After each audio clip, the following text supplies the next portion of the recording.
These expired life-saving drugs caused the death of an innocent little life.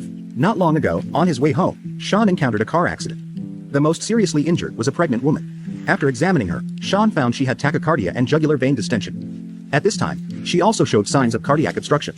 Sean quickly grabbed his emergency kit, the passenger seat, and performed a pericardiocentesis. After a twitch, the woman slowly regained consciousness. Then, the ambulance took them to the hospital, and the woman was rushed into surgery. Her pelvic fracture caused internal bleeding. The lead surgeon quickly stopped the bleeding and sutured the wound. Sean told the woman that for her pelvic, using an external fixator would be best. This way, the baby can safely stay in the womb until delivery. Of course, internal fixation is also an option, but that would require a C-section at 26 weeks. Although the woman was a poor student working part-time, she chose the external fixator to keep her baby.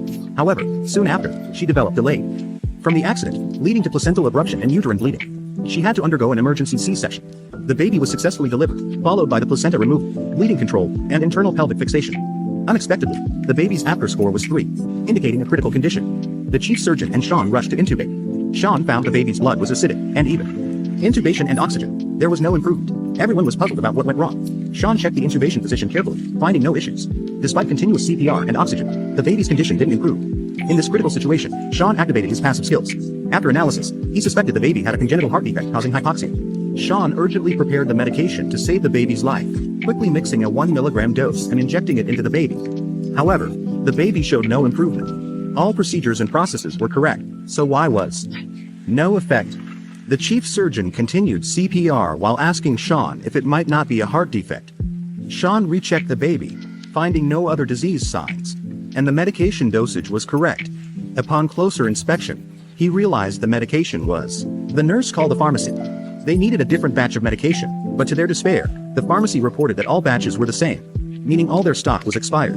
To save the baby's life, Sean rushed to the pharmacy, grabbed a bottle of prostaglandin, and prepared the dosage himself. But due to the delay, even with the precise, the baby didn't regain a pulse or heart rate. Sean increased the dosage and continued CPR, but the baby showed no response. The surgeon had to stop Sean, turn off the monitor, and declare the baby's time of death. The little life, who hadn't even opened its eyes, was gone. Everyone in the operating room was filled with regret. The baby's mother didn't even get to see him. The chief surgeon angrily confronted the new hospital director, who had spent a lot of money decorating the hospital like a luxury hotel but neglected the management of drug batches.